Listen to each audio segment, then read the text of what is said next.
It is for posterity. It is February 26th, 2020. And my name's Steve Hodgden. This is Modern Asset Management. And this is the monthly meetup group where I talk about ideas, what's gone right, what's gone wrong. And this month, we're going to talk about something that I've been kicking around for several months now, and it's rentals and other opportunities in Gary, Indiana. There's a lot of interest for investors on the coasts that are trying to find yields above 5% to migrate to cities like Columbus and Nashville and Memphis and Indianapolis and Jackson, Mississippi is now becoming of interest. There's a guy down there named Walter Wolford who's been doing Jackson for a long time. We've done a number of lower end projects in Pensacola, and the results of those have been better than high end high end construction deals.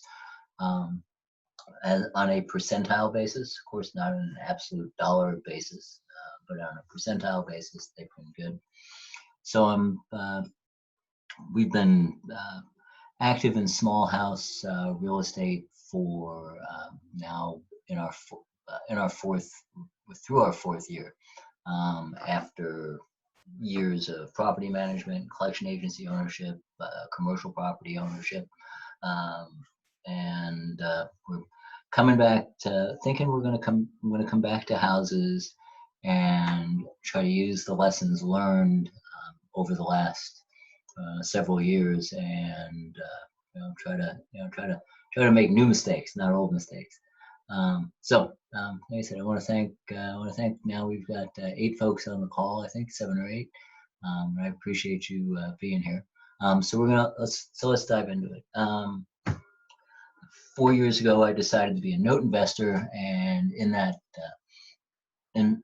I connected with Dion DePelli, and he helped me buy now almost 30 notes, buy and sell 30. We sold a handful,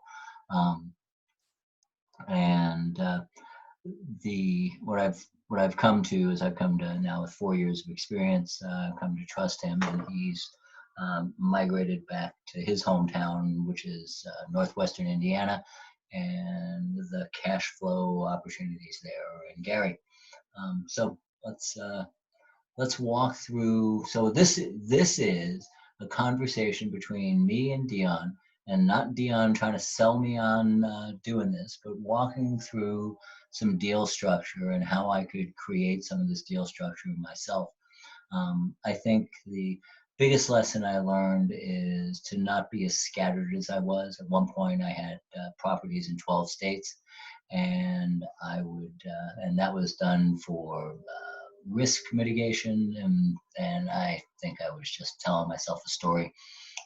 I would be quite content with a pool of 30 or 50 solid rentals that produce decent cash return, pay down principal, and build future value. And I'd like them all in a place where I can get my hands around them. To that end, I just picked up another unit, another house here in Northern California. But that's, how many $700,000 houses can I buy? I can buy 10, $70,000 houses and cash flow a heck of a lot better than one Northern California account. So, Dion, are you there? Yeah, Dion will show up. He's there in the list, but he'll show up. So I'm going to share a screen. I'm going to do this completely extemporaneously. I've got no practice in any of this. We're going to look at a portfolio that was built by a group of investors, and now they're looking to reposition some of their money. But it's either a project that can be bought into, or it's something that can be used as the model. This is the Lake Michigan. Chicago's up in A1. You go across the border there, and you've got lakefront property, and then you start to have Gary. Um, the population of Gary is 1/3 of what it was in the height of the steel mill businesses in the 60s. Some of those businesses are now starting to be replaced with things like hemp farms, a racetrack, a casino, a new Hard Rock hotel, and a growing branch of Indiana University down here, which has my attention because I've been very happy with student housing and housing for short-term rentals for teachers. So yeah, so I'm gonna make a disclosure. I'm not selling anything today, okay? I'm talking about, am I a buyer today? But that said, I'm gonna need help to be a buyer at scale, and I want to do that with friends and people who know me. I don't wanna take any strangers or anything like that. So anyway. There's a pool of houses. In this list, there are 38. And if we look here, we've got old inventory, houses built in the 20s, 40s, 50s. Right off the bat, I'm most interested in stuff built later years. But that doesn't mean that no, again, everything's got a price, right? What I'm looking for is steady rents. I'm looking for good loan to value or good equity. Looking for a good rent multiple of at least 1% a month. And one of the things that you get in Gary is you get lots of Section 8. And in many of these cases, it's, oh, I got a text from Dion. All right, okay, all right, so Dion's telling me he's on the call. All right, good. So I probably should figure out how to unmute his microphone since I'm going to ask him questions and he ought to be able to how to answer to them. Let's see, let's get down here. And all right, Dion, I unmuted you. All right. You there? All right, so I was muting myself. No, that's good. That's good. Because is there background noise? Yeah. Yeah, you're all right. Oh, okay. Okay. All right. So then you can control the mute. So I won't mute myself. So that makes it easier. So you can control the mute then. So hey, hi, welcome. Sorry, couldn't make it to the desktop. Here I am. Yeah. So I know you've got some stuff from us, and we're talking about in general, we're talking about what makes a good zone investment worthy, why some of the things that we talk about are worth anybody paying attention as opposed to some other place and matter of opinion. So yeah, you fire off the missiles, and we'll see what we can do. Yeah. So this is historical performance from this American Rentals group, and this is what I think is what I'm trying to emulate. It's a pool of 37 assets that have produced an average return. We'll call it 16%. Total combined monthly rents of $24,000 out of 37. Yeah. Can I add some commentary to that? Yeah. So you got 24,000. So this particular portfolio, 37 units, has been accumulated, put together, and developed since 2015. It's an interesting portfolio because I think one of the things that any investor is looking for, and setting aside any of my affinities for local markets, right? But what you're looking for is some semblance of duplicatable process and predictability, and what we've hinted on over the last couple whatever X amount of podcasts or whatever. We've said, hey, look, pay attention to this region, and so here I stand saying this region makes sense, and there's a couple of reasons why this region makes sense, because it's caught in the crossroads of America.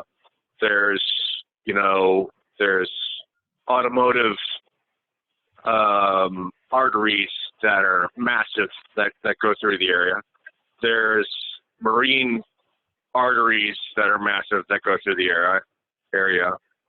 There is rail arteries that are massive that go through the area, and it's certainly fell in hard times, and it's got a little bit of a stigma. And those are one of the best places, in my opinion, to at least pay attention to. You don't got to throw your money at it, but you should certainly peel the onion back and take a look.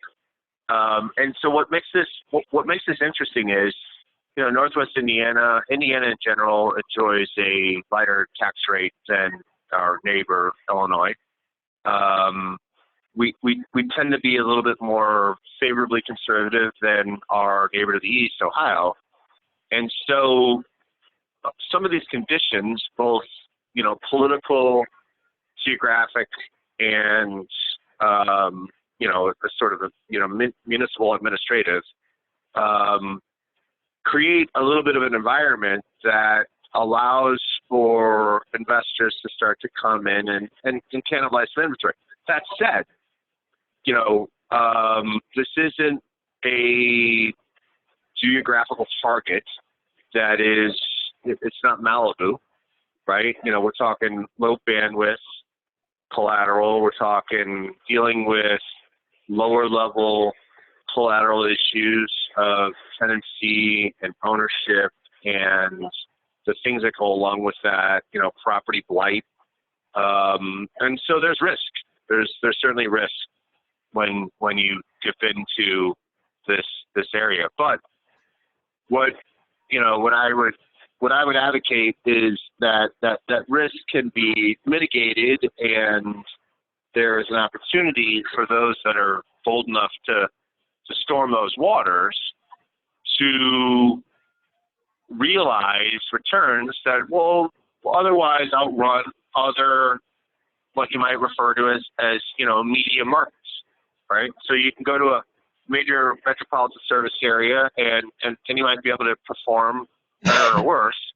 But I think on the long run here, we're a sub-market of a major MSA, which is the Chicago market, and I think that there is an opportunity to acquire assets that are reasonably priced, that can be leased out for good returns and resold for good returns. And I think that's a compounding future idea, which is a dangerous subject in and of itself, right? No investor should base their money on future value, but there's a reinvestment value that seems to be taking place, and I would toss my hat in the middle of the table and say it's one of those things that I would call inevitable, because of the nature of the logistics of the geocentric logistics and the economic logistics that influence the area. Right. So let's just back up a step and just cover the idea in general, regardless of Gary. So you have primary MSAs that the price of the real estate drives returns down. You've got secondary MSAs that you then have to, the secondaries or tertiary MSAs, and you then have to look for, like you said, bleed off from Chicago to Gary, which you see with businesses relocating and people commuting from Gary into the south end of Chicago for work. You can chase things and so we'll take this. There's a bunch of buzz going on about Jackson. that Jackson is the place to be. Well, the yields are fantastic, but there's no there. We've got a property in Alexandria, Louisiana, going through a sheriff's sale right now. There's no economy there at all. That $25,000 house will always be a $25,000 house. Right. Gary had a heyday. Gary had a heyday in the 60s. The unions and the change in global economy wiped it out. And they played chicken with the steel mills, and we lost, and all the steel went to China. So the big thing when I walked Gary with you for a couple of days, the idea that the federal government will put a $1 billion rail line project to drive transportation from Ohio into Chicago is telling. It's telling. It's in too good of a place. It's in the way, right? Gary's in the way. Gary's close by and useful to a much larger MSA. So where Jackson, Well, Mississippi, you just know, yeah, I didn't mean to cut you off, but so you know, we're saying the same thing from two different angles, right? So, you know, and sometimes you know, some of the excitement is a little hard to articulate, I guess, but you know, fundamentally, if we were to, you know, do our best to remove emotion, you know, you've got some uniqueness to this submarket, and make no bones about it, Gary is a submarket, but it's an interesting submarket in the sense that Gary, Indiana, is a submarket of Chicago, which is a major metropolitan service area. Top 7, depending on who you want to go grab your ranking from. Top 7 metropolitan service markets in America, very plain and simple. And one of the interesting things that takes place here in this submarket is we have a dichotomy, because there is a large portion of the submarket, which is the suburbs of Chicago, that reside in Illinois, and then there are a portion of the suburbs that reside in Indiana. And that's interesting because obviously you end up in 2 different states, and because you're in 2 different states, you end up with different, you know, laws, taxation, and things that follow. And this is one of the issues that Illinois is battling.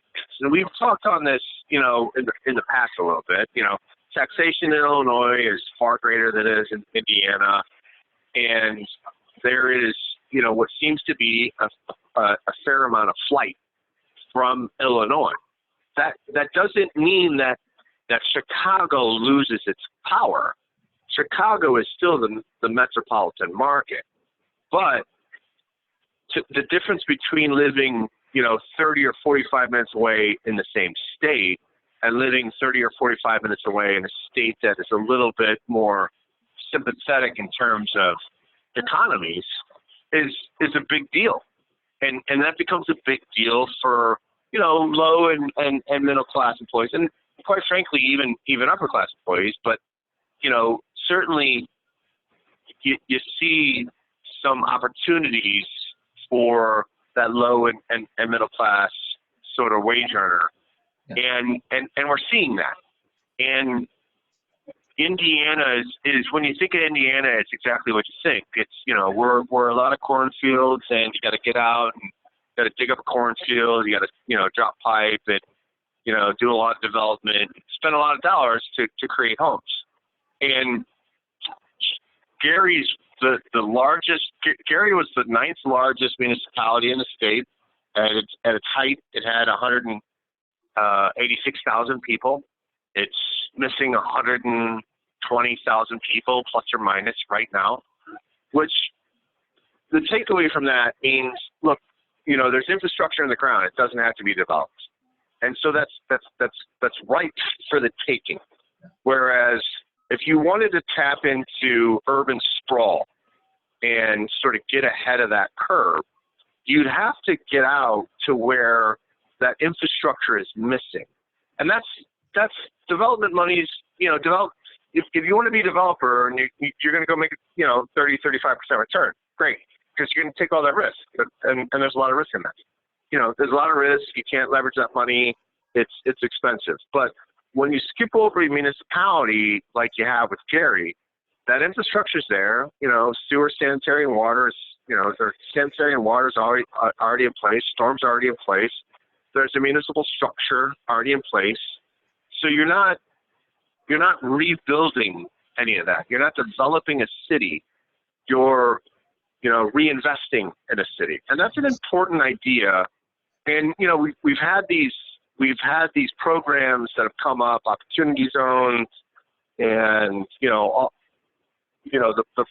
the plethora of things that have come in the past with community redevelopment and stuff like that. And I would tell you, look, the 5 boroughs is a great example. It took a minute, and then it kind of caught on fire, and a lot of folks that lived on the East Coast are sort of kicking themselves and said, look, yeah, at one point in time, that property 5-7 years ago was at a lower value, and today it's highly sought after. Right. So and I don't mean to say I gotta pull you back. Pull you back to stay on target. All right, so let's go with we agree Gary, right? We agree Gary is viable and bears more exploration. So let's do some more exploration, right? We burned 22 minutes. Right? So you gave me numbers on how this portfolio has worked for these people, right? Yes. All right, so I'm going to use, you want to go to the 3-year income look? Would that be worth talking about? Let me do that. Yeah, we can talk about gross income and net income over the last couple of years, sure. Yeah. So again, they accumulated these houses in 2015, and got them up and rented. So we got the last 3 years. So they did total revenue 287, 303, and then again 303. We get down and we roll through operating expenses, and I got this up. I know you're on your phone, Dion, but I got this up for people to see. Yeah, I can't see anything. So the things that jump up is a bunch of property taxes in year 1 as they cleaned up old tax bases. I've got a property management fee that looks like it's 8%, 9%, plus some accounting costs. I've got a fairly hefty insurance expense, $20,000 a year. So to talk about age of inventory, I've got repairs and maintenance that were 57 3 years ago, 76 2 years ago, 52 last year. So you're putting back in total $160,000 out of the 300 you're making. So you're running about a 40% gross margin. Right. So if you think about that, of $1,000 worth of rent, you got 400 of it coming through to the investor. That sound right? Well, yeah. So lots of things there. So number one, there is an appetite for a different set level of investor in this geography. And so that appetite can be, if you want to pursue that heavier return, and you and I have always talked about this, right? Heavier, more risk, gives way to better return, right? So, is there an opportunity to get out and do some heavy lifting and experience a heavier return? Absolutely, there is. And, we've seen, we've seen migration and thus absorption that, fundamentally comes from our Western neighbor, where this bandwidth of property value, calling it 50 to 150,000, there's nowhere else to really go get this that sits in the shadow of a major metropolitan service area. And you know, I can't overly do it, but I would put that against, you know, national statistics as well.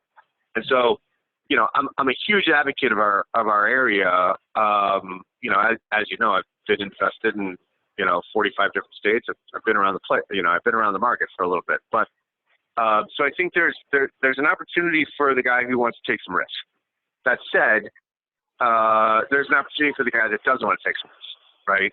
And so the guy that does want to take some risk, who wants to just, you know, sleep well at night, you know, there's a turnkey opportunity to dip into some stuff that's been purchased, scooped up, cleaned up, you know, leased up, or seller financed, or you know, or you know, is in a position to, you know, fix and flip kind of idea. So I think, go ahead. Yeah. So to that point, as I've migrated away from entry level front line bottom property, and thinking about, again, taking some of that risk off, and by risk I define that as vacancy and turnover. And so I would want to, I think I want to be in the Gary market at just under median sale price in the zip code.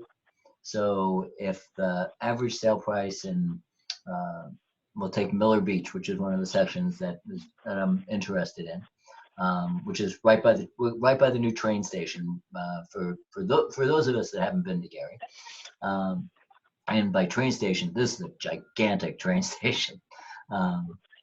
They call the average home there, the average 3-2 there, $120,000. Would that be about right? Yeah. Okay. I want to add some ancillary commentary there. So, number one, there's a lot of catalyst projects that are taking place in Gary, and it's obviously every market's fluid, right? But Gary's about to experience a Hard Rock Casino, which obviously is a massive flag, that's a brand flag going into the heart of Gary. That construction will be completed at the end of this year, 2020. That casino will be built. The hotel will be built next year, and that's a $400 million project.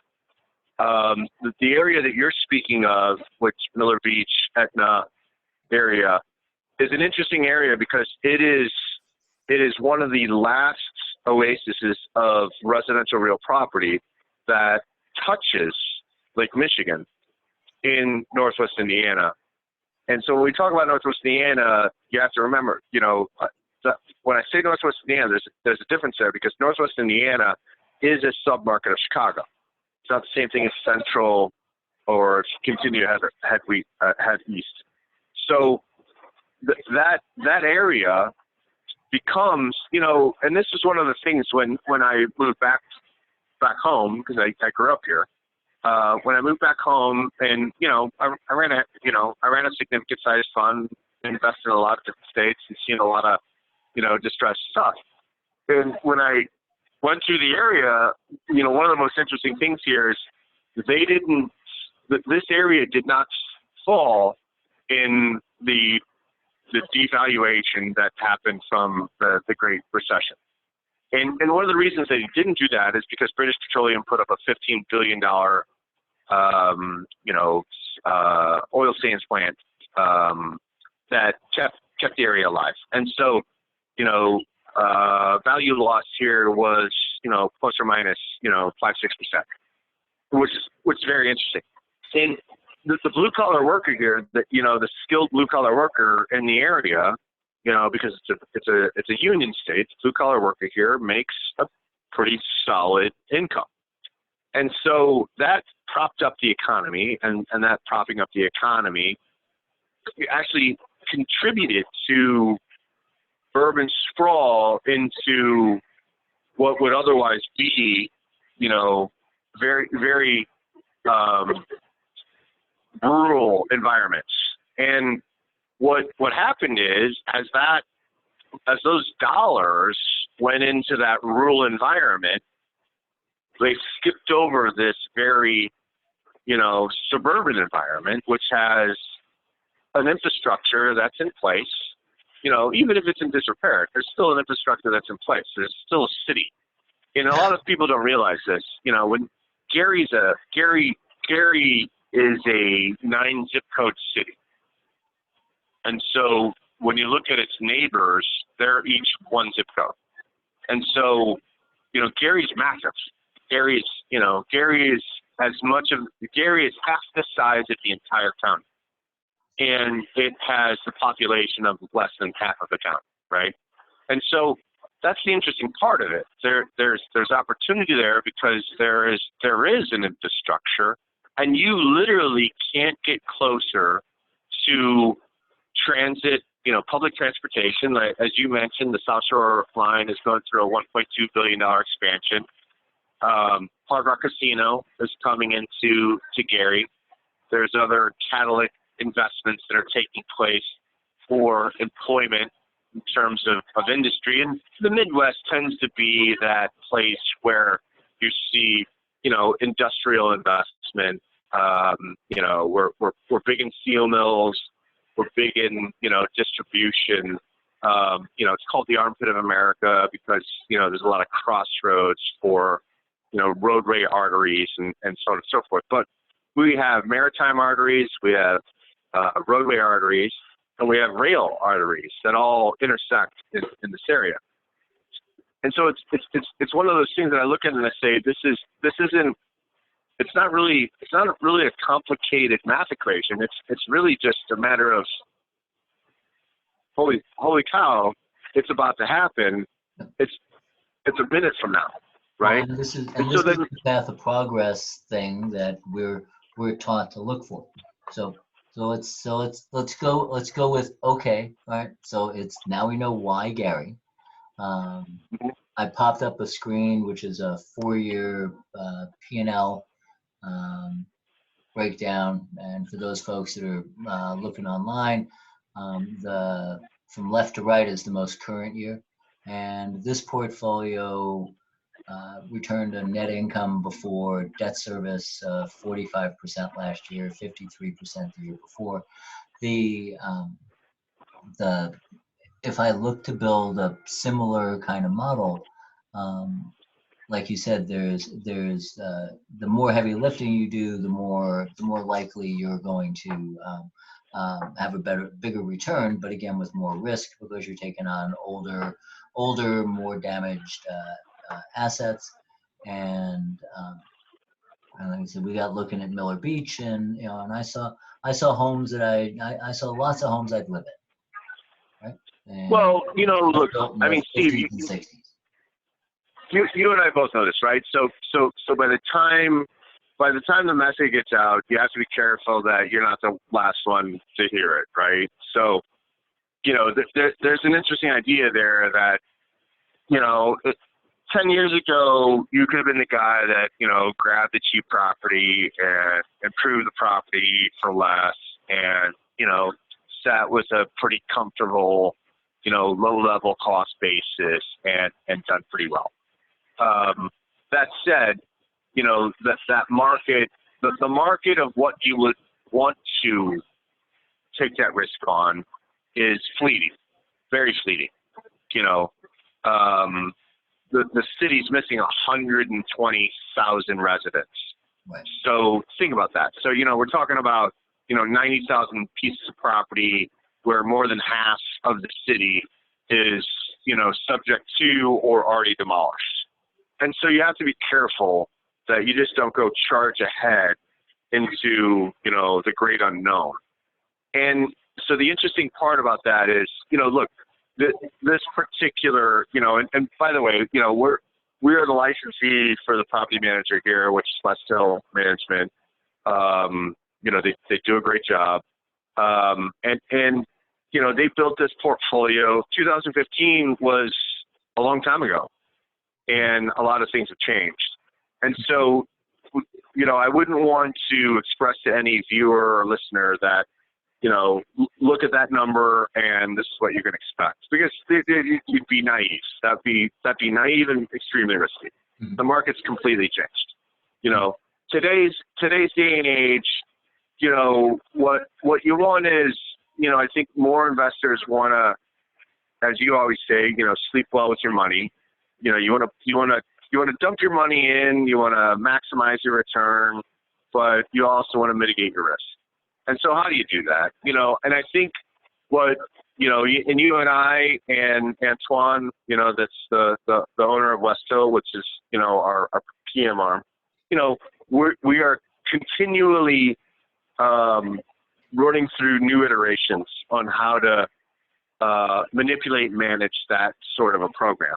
And the point is, you know, you want every investor wants to buy a property, you know, whether you buy the paper or you buy the deed, you want to buy the property where you have the least amount of input and you have the maximum amount of return, right? That's, you know, let's never lose sight of the target.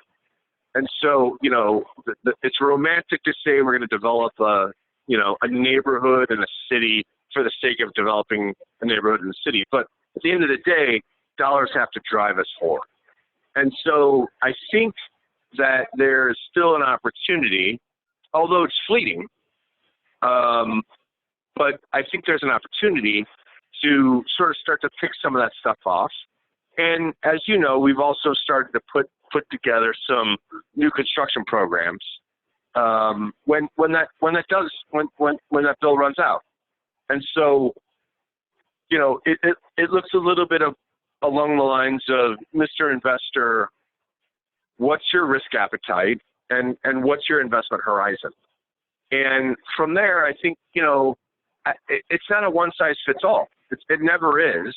I think it's, you know, we can find some things that we can put you into or expose you to that if it fits, if it feels comfortable, then there's some opportunity there. And I think some of the return opportunities make sense. And I think ultimately, I think the upside makes a tremendous amount of sense. And I think, you know, Gary is one of those sleeping giants that is under-recognized in the marketplace. And quite frankly, I wouldn't want this, you know, this video to ever, you know, get too much popularity, because I think that's important, because the more people that don't realize that means the better opportunity for those that seize the opportunity is, right? Mm-hmm.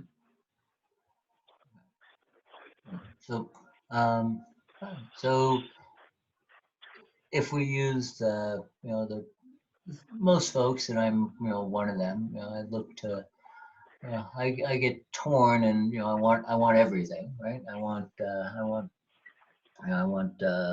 velocity, but I also want long-term capital gain, right? So which is, you know, one of the conflicts we go through. So it's why. So maybe we should look at, you know, why single family versus you know, why, you know, maybe versus, you know, single family rentals versus fix and flip, or do you put all of those things in there? Do you put fix to seller finance, fix and flip, fix to rentals? You gotta be cognizant of what a conventional mortgage will be written for, you know. So and again, you know, we didn't touch on the Section 8 opportunity there either. But even in that case, if, you know, if I decided that I wanted to just go back to being a Section 8 landlord, and I've been there, I'd want a better product than the standard, because I want long-term tenancy. I don't want turnover. Well, I think, Steve, to your point, you know, and it's an interesting idea there, right? So, you know, you and I, we're not advocating for any one standard avenue of disposition, and that's an important idea, because you know your risk appetite is going to be different than mine, and you know ours are going to be different than, you know, the listeners, and so I think what, you know, you and I have looked at other markets, and I think everybody that listens to these things are, you know, these little podcasts, I think they look at the same thing. You know, they get little they get little fragments of, yeah, that's cool. I get that piece. I get seller financing and why it makes sense over there. And I think Gary is that opportunity where you can really manipulate the disposition, a true disposition strategy across the board, whether that is, whether you want to be a fix and flipper or you want to be a fix and renter. And then obviously there's veins to that. So, I want to hold it, but how do I want to hold it? Do I want to hold it as real property? Do I want to hold it as a mortgagee, and so on and so forth? And I think there's ways for, the risk adverse to get involved in this geography and realize the inevitable oncoming gains that are coming, right? And everybody's risk appetite is going to be different. And look, from a straightforward turnkey rental process, we've got a portfolio of 37 units. You're showing it. We got a 37 unit portfolio for sale. $1.8 million is, fundamentally the collateral value. That it probably trades for, on a cash flow basis, because it's 82%, Section 8, which is, fundamentally guaranteed money. There's no reason to put an uber discount on that, right? So, you're getting 10, 11, 12% cap rate on that from the net income, right? And, that net income's looking like 160,000. So you're talking 1.6 million for that portfolio. We're willing to sell that off in pieces, or one off or whatever. It's just got to make sense for the seller. But that same thing is, this is kind of this is the proof of concept from the last 5 years. And you've known me for the last 5 years, and I've been up here sort of, digging the trenches and putting this together. And I've been telling you, and you and I have been talking about this on these casts whenever necessary, or whenever the opportunity presents itself, that folks should pay attention. And I ran a fund. We were invested in 45 different states. I've been invested in some pretty bad places, and this is still, I'll hang my hat on it. This is an area that, the listeners should pay attention to, because I don't think you get the cross section of opportunity that presents itself here. It's not very often that you find a sub-market that has a state dividing line and subsequently a taxation differential, and also includes a differential with transit, opportunities. And so, there will always be a very great discretion or dichotomy between Northwest Indiana and Illinois and the Chicago markets. Chicago's a, $22 billion municipality. Northwest Indiana is not that, but Chicago will always rely on Northwest Indiana for labor, and Northwest Indiana will always benefit from Chicago being its neighbor. That's never going to go away. And you can't say that about Atlanta, Houston, Dallas. Those are all swallowed in their own states.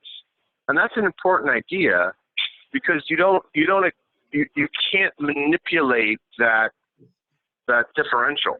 And I think with Gary, as I said before, you've got a very large municipality that already has infrastructure in place, and at some point in time, to create affordable housing, which is what you want close to, as a submarket close to the metropolitan service area. You want affordable housing, right? You can put expensive housing on the outskirts, but you want affordable housing on the inskirts. Mm-hmm. So, as rapid transit, which we know there's a $1.2 billion South Shore Trail Line expansion taking place. Federal government's already approved it. It's coming. That'll run a rail line from South Bend, Indiana, all the way to downtown for less than $5. Gary's getting a major flag casino. These are things that should be telltale signs that they're, perk up, pay attention. This isn't the same thing as investing in Atlanta, right? Atlanta's surrounded by its own geography. Northwest Indiana is not. Gary is not. It's an interesting, it's a little bit different. And for the investor appetite, I think, look, there, you and I have talked about this. There's an opportunity, we can go out, we can source. For the investor who wants to take the risk, we can source some stuff that's, straight out of commissioner sale. You're picking up for a couple $1,000s, but you're dumping $30,000 into it to repair it. Right. A home's a home's a home. And Right. Right. A home's a home's a home. The age of Gary was built back in the 1950s, 60s, and 70s, depending on where you're at in the city. Again, this is a city that is 9 zip codes big, and a lot of people don't realize that. So, the effective age of most of that inventory is gone in, and a lot of it, the largest property owner in that municipality is the city. So they need to demolish another 35,000 properties still, and so there's some risk there. But at the same point in time, as those become rough grade lots, and the cost of construction in rural America starts to drive itself up because you got to drop utilities, expand municipalities, annex property in. We're already seeing it. We're already seeing, in 2020, some of our, upper middle class income areas, opening prices 350,000. Right. Well, the property where do the rest of the people live? We did those of you may know, Dion and I did we bought a foreclosure down in Crown Point, which is a very nice suburb to the south, and that was a $250,000 house, right? Was that house sold for 230? That's Maryville, just in the north. No, Maryville, yeah. So there's that, there's every, that was a lovely 1/4 acre, 4,000 square foot, whatever. So now, because we have 12 minutes left, and we keep coming back to why Gary, let's talk about, Steve wants to buy something, and what should Steve buy? So I think that's a great question, right? So I'll leave that because so there's two ideas there, right? Right now there is a tremendous amount there's an enormous opportunity for those who want to take some serious risk, and I say serious because there's multifamily that's available that you're going to put some serious capex in, but the upside, you're going to hold it. The upside is going to be pretty darn good. There's what Gary, along the lake shore of Lake Michigan, those municipalities allowed for a greater number of heavy density zoning. If you are not of that risk, we have some turnkey stuff, and that turnkey stuff can run from 10-12%. It's very, very comfortable. We have a brokerage arm over a company called Westhill, which is the one that's offering the American rentals, and so you can retain property management them with for 10%, but the Gary Housing Authority will give you $1,200 maximum rent for a 3-bedroom home. A 3-bedroom without a bath count, obviously you have to have one. But a 3-bedroom home will get you $1,200 a month. So, you've got to figure out what type of investor you are. Are you the investor? Where's your risk mitigation there? Do you want to venture into, I just want some cash flow? Do I want an annuity and potentially pick up some of that appreciation? Because, look, I can show you the numbers. We've experienced a 25% year-over-year gain on appreciation. Steve, I sent that to you. It's unbelievable, but it's there. And there's some ways that we sort of, created that are a little proprietary to us that we can't get into, but where I think there's some zones that are, because of the nature of the way that property is evaluated, there's some opportunities where some of the property is undervalued. You can pick it off. The difference there is, it's not, I don't think Gary is one of those places where you have to go and you have to say, I'm that guy that I'm going to buy, a $500 or $5,000 asset from tax sale and dump a lot of CapEx into it and expect to make a good return. I think there's a tremendous amount of opportunity for some of the folks that are adverse to that risk, who will enjoy that game. And I think there's an opportunity for those folks that will also enjoy, well, once you figure that out, you've got it stabilized, and I'm a buyer for that. So I think it's one of these places where everybody can meet in the middle, and we can all break bread. I think it's a place where, the guys that have, a little bit of an aggressive risk exposure, and I think it's a place where there's some opportunity to have some, less than aggressive risk exposure, while you still have an opportunity to outrun the market. Yeah, so let's shift south a little bit to the university.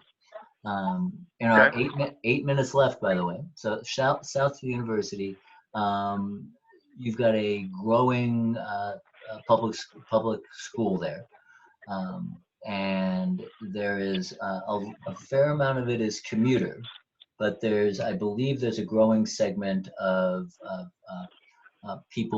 kids that are staying there, right? Yeah, so Indiana University is the campus you're talking about, 35th. So there is. So, it started off as a traditional, commuter campus from locals. They've done a good job of bringing in out-of-state residents. The student housing thing is a very, very popular idea, but it's very misleading when you read it, because student housing isn't student housing endorsed by the university. You can't get that. That's IU, Purdue, whatever. Pick your state. They're not going to endorse that. And so you're still a private landlord soliciting to students. That said, the Indiana University Northwest, did build some dorms. They've got some dorms. They offer them out. There is very affordable rehabs and multifamily units that do very well. There is a potential large catalyst project just to the east of the IU campus, which was the Gleason Golf Course, which I was the broker for the city on opinion of value for, which is about 100 acres, that potentially is about to be redeveloped. So there's some catalytic stuff that's going to take place on that campus. IU's been talking about expanding its campus with some medical placement, potentially a hospital, and some other things. So what I say, that's a good area to take a peek at, for sure. Why? You've got the university there. Does that mean that you anchor yourself with student housing? Maybe not. Maybe you anchor yourself as a market investor, a market rent investor, because there's going to be obviously some commercial infill that needs employees and stuff like that, right? So you don't get lost in the romanticism of what's going on. But there's two different ways to play that game.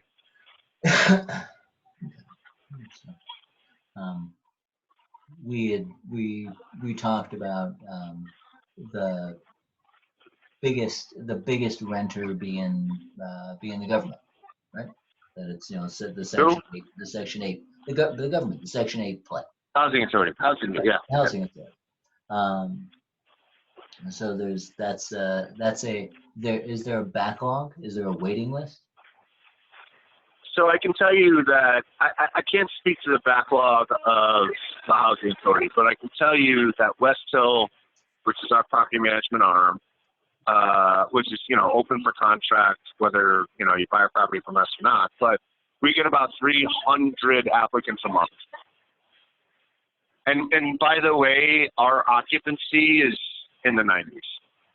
So that's we get 300 applicants a month that we can't even place. So we're about to do a better job of identifying where they're coming from, why they're coming, and so on and so forth. But the theory without proof is a lot of that's migration from Illinois. Illinois tends to have even a little heftier rent, and that's both market and supplement. Well, and it used to be that the best paying renter in Gary was the housing authority, but now market rents have now exceed for the right properties exceed the $1,200 Gary cap. Yeah, it's a crazy race. It's I would point any listener to the more recent regentrified areas, 5 boroughs, Detroit. This is one of those things where it's a great story and an unfortunate story all at the same time. Where, you want the fixed income, but very quickly the fixed income isn't what the property's worth. And it's I wrote back to, you can't be this close to a major body of water and be that devalued. Okay. So that's the inevitability of it. So can I get a rental that will get top of market from the housing authority, that will be financeable, say 50-60% loan to value, for $75,000? Yeah, we have some inventory that current values. Here's an interesting thing, right? So Gary's got such a stigma. I know most people don't realize 35% of all sales that took place in the last 5 years, year over year, has been north of $100,000. And so when people talk about Gary, they think sub 50. Mm-hmm. So 35% of the gross of all the transactions have always been north of 100 grand. So can you get that? Yes. So what do you need from a conventional financing standpoint? Well, loan mins are 50 grand, right? So as soon as you exceed that 50 grand, you open yourself up to the world of financing. When you're sub 50 grand, that's when it becomes very difficult, and you have to go to your, regional and local banks. And that's when, there's a controversy of, are you redlining or not, or whatever, yada, yada, yada. But can you get it? Yeah. Can you dip into, more along the lines for an investor, can you dip into that property, potentially do, a rent to own or a seller financing package, or, experience the upside of that equity growth? That's really what you want to do.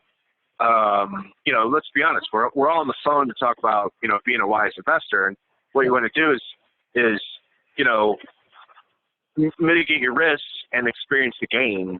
And, one of the best things to do there is ride the waves of an up and coming community. And so I guess, a lot of what I've been saying is there is a regentrification that's happening right in front of your eyes, and you don't need a microscope to look at it. If you look through that American Rentals portfolio, you will see there's, you know, 70, 80, you know, $90,000 properties in there that are rented out like they were $40,000, $50,000 properties. And so, you know, I would point out that there's the potential opportunity in that portfolio as a whole is there's rent escalations and there's, you know, resale opportunity. And, you know, and it's here. And I have no problem saying that. It's one of these things. It's inevitable. We're not reproducing the inventory. We can't. We cannot reproduce. We cannot reproduce the inventory to meet the demand. And so that municipality has it. The farmland doesn't. Mm-hmm. Yeah. And I just for fun grabbed one of the names off of the list of property and see if I can get something to open up. Let's see. So,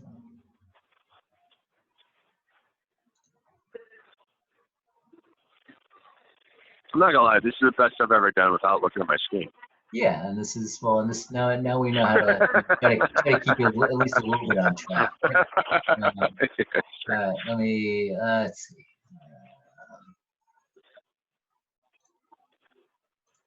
I need to share. So I just grabbed one off of that list, and this property grossed $9,000 in income. Okay. So I've got what's the ARV or AVM? Let's see. Realtor.com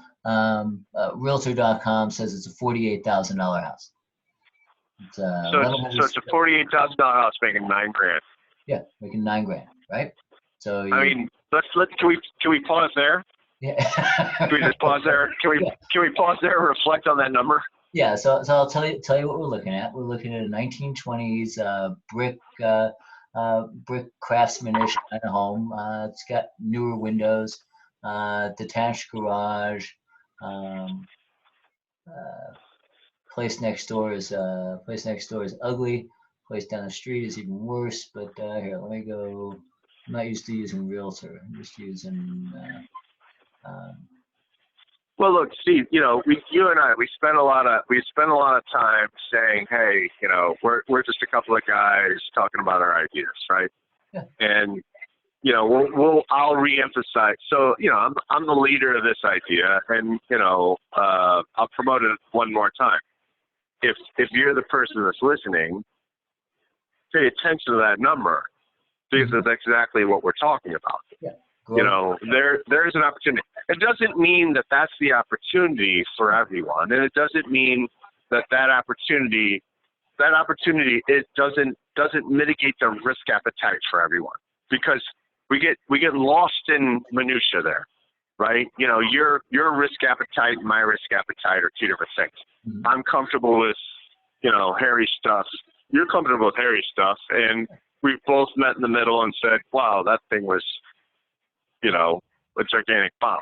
Well, I pulled up the map of where this place is. It's on off of West 17th, and you know, we were in this neighborhood. This is, you know, it's rough and tumble, but it's a rental. I mean, it's a rental, and it's a decent rental. You know, I'm zooming in on. But think about this, right? Yeah. Even for these rentals, right? And you and I, you know, I think you've talked about it before, and I've echoed some of the, you know, seller finance programs. Disposition isn't limited to, you know, buy, rehab, and rent. There's, you know, we've got a local credit facility that will impact, you know, the tenant or vendee's credit, depending on how the instrument's set up, very, very well within a very short amount of time. And so, you know, I think that's the thing, right? None of this is very linear process from an investor standpoint. And so one of the things I think we want to echo to the viewers is you're going to come in, you're going to have your risk appetite, and quite frankly, I'll be honest, most of the time, if you're going to get me on the phone, I'm going to argue with you, and you're going to have more than likely no idea what you're talking about. And then Steve's going to tell you, all right, so then do you want to risk that much money, or do you want to sleep well at night? And Steve's you're usually the guy that has the common sense sort of approach to it. I'm just the guy that's like, yeah, you're crazy. But there's different iterations, there's different strategies to deal with, this level of investment. And the key is, what we're talking about is participating in an opportunity. And we're not the opportunity. You and I are not the opportunity. Let's be clear with that, right? You and I are not the opportunity, Steve, right? I am not the opportunity. I do not control all the assets in this municipality, which, is 120,000 assets. Right. You do not. And that's an important idea that investors need to come to Jesus with.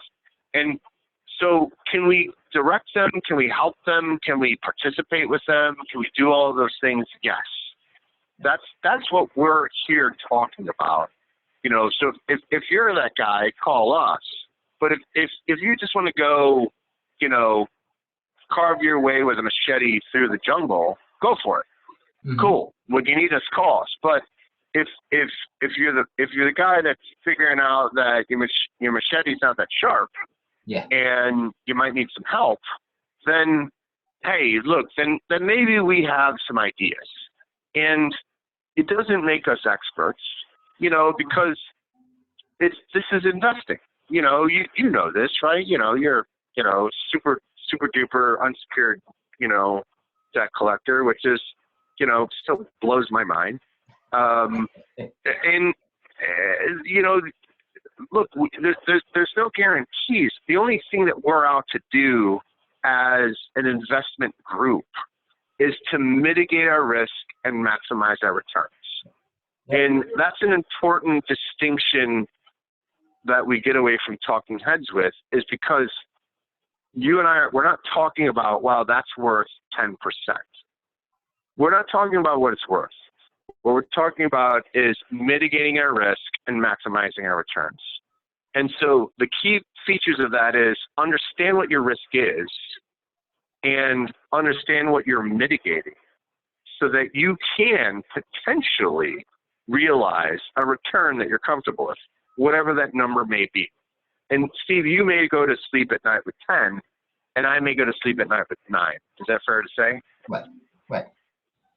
Yeah. Right. Because at the end of the day, you may be less comfortable with an asset than I'm more comfortable with, and I'm like, yeah, that's fun. That one's fine. And you're like, yeah, that one's still an issue, and I want 10. And this is the weird thing that most, talking heads on the interwebs don't talk about.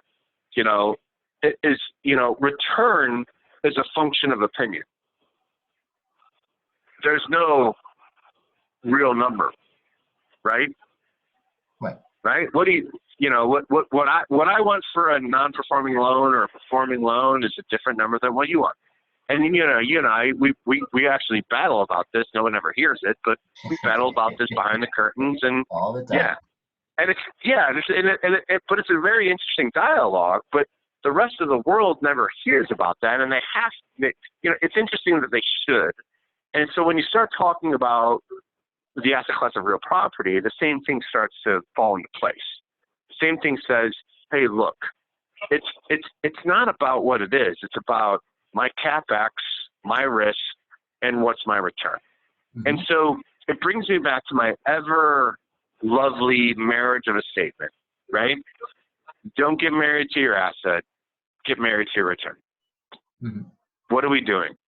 We're not investing in 123 Main Street. We're investing in 12% or 10%. Mm-hmm. That's what we're investing in, mm-hmm. right? And that's where our mind should be.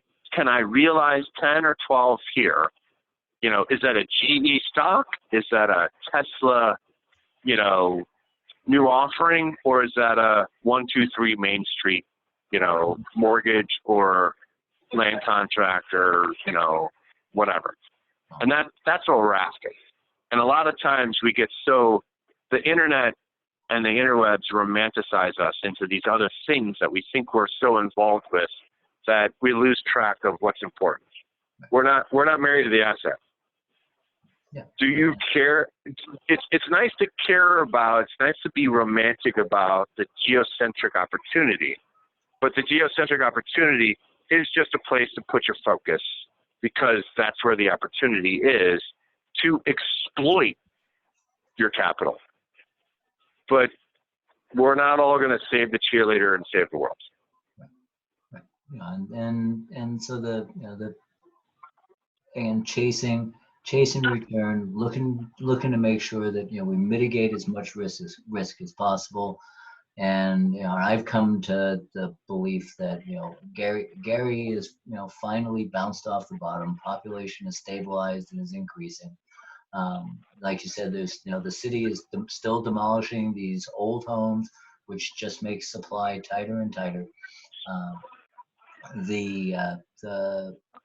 I understand the single family asset. I understand if it doesn't rent for $1,000 a month, you're going to rent it for $800 a month. If we have another crash in the economy, maybe I'm renting them for $600 a month, but I'm still renting them.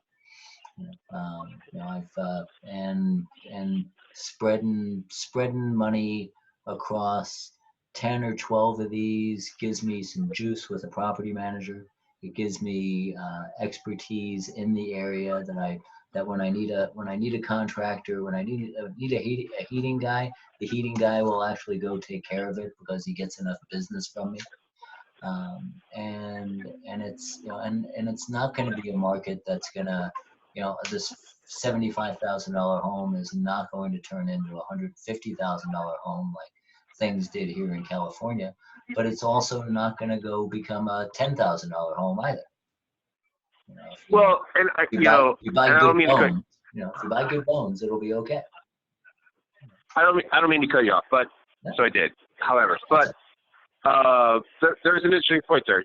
So look, you and I, we're not pushing an agenda, but there's a strong suggestion that if you're a viewer of this information, what you and I are advocating is there's strength in numbers. And, for those that are listening at home, take a peek. You want more information, grab it from you, grab it from me. I'm convinced. And the more of us that join the team, I'm telling you, there's look, I'm one of those fortunate few people that you don't run into a lot. And, maybe I'm a little bit of a douche for saying it, but I've been invested in 45 different states. I'm not new to any of this. I've been through a lot of just assets in my life. And I literally came back here and said, this is the one. This is the one. It's poised perfectly. It's waiting for the opportunity. And so you and I, we flirt with this. A lot of it has to do with me, but at the same point in time, I'm also saying for the rest of our viewers or listeners, pay attention, because the more of us that we can team up with, there's some serious, you wouldn't believe the damage that's being already done with other property management groups that are raising money out of California. I won't say their names because I'm not here to advertise for them, but trust me, there's so much out-of-state money. There's 77,000 property owners in the city of Gary, of which 60% is owned by investor capital, of which more than half of that is out-of-state capital. Oh, absolutely. So there's your numbers. Yeah. Right? Yeah. So what I've done, I'm going to pull us to a close, 7:15. I've put your email address, which is dion.revest@gmail.com, and your phone number, and your 219-281-2510. Apparently, I have the bat phone. I call you on another number.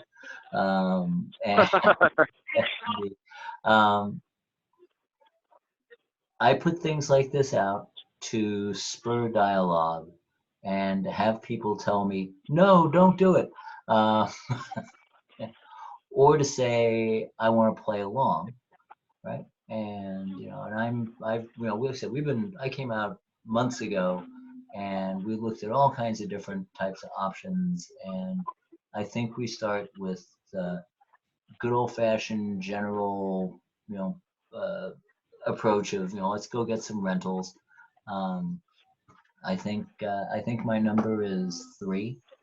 I think I get three to start on my own and look for people that want to join. Go back. I'm gonna go out to my network of folks and see if I can get some people to join in with me and maybe some tenants in common ownerships and maybe we buy buy one a month. You know, and and Yeah, it, and it's figuring out and making sure that we got the right contractor, the right stuff. Maybe some of them are turnkey out of this American Rentals portfolio. But I want to try to make well, sure let I want to be purposeful. I want to be vanilla cookie for the cutter. viewers at home, can I ask you this? Let me ask you this, right? So, I mean, you and I, we've known each other for years, right? So this is literally my backyard. And, we can't get into all the, resources and whatever. But do you think that we've got some pretty good ammunition in my backyard with capacity? I mean, if you were to, I'd like to think that if you were to make a phone call between here and Atlanta or Cleveland or Columbus or Detroit, I'm pretty sure I could put you on the phone with a little bit more powerful set of circumstances to get stuff done in the right manner. Would you agree or disagree? And please be honest. Well, like I said, I've been there. I've met the team. Um, it's and I've been lots of other places and met lots of other teams. And we're not. I'm not proposing to become, Memphis Invest with 10,000 properties or whatever it is they're doing. I just want to make just to make something Yeah, easy and repeatable. let's never be so naive that we don't understand that distressed asset investing is a grind, right? It's a grind. There's a risk. Nothing, if you're here for the wrong reason, you're going to lose money.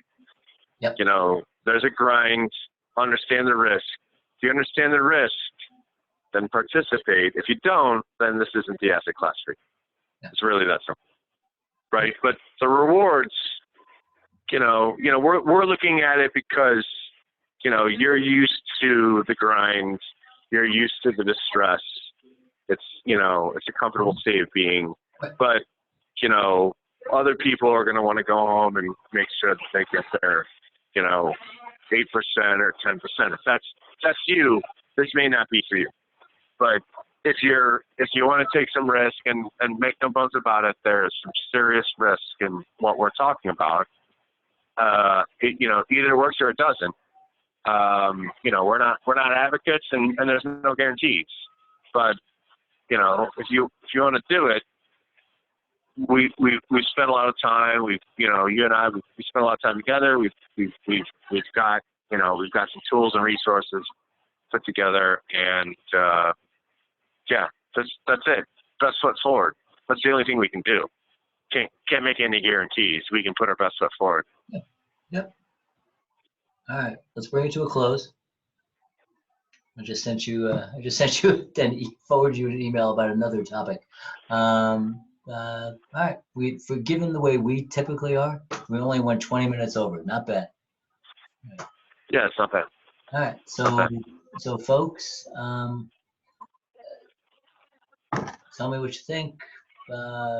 Get a hold of us. Both of us are available to talk things through. I'll be taking phone calls tomorrow morning and afternoon for those that want to talk about this. All right. And anybody else out there that reads this, make a comment on YouTube or send Dion an email. All right. Yeah, we're snowed out. We're snowed out for the rest of the week, so it's like nothing going on. So call me. All Give me something to do. right. All right. All right, everybody. All right. Thanks. Ciao. All right, I'll talk to you tomorrow. All right. All right, ciao. All right. Thank you all. Good night.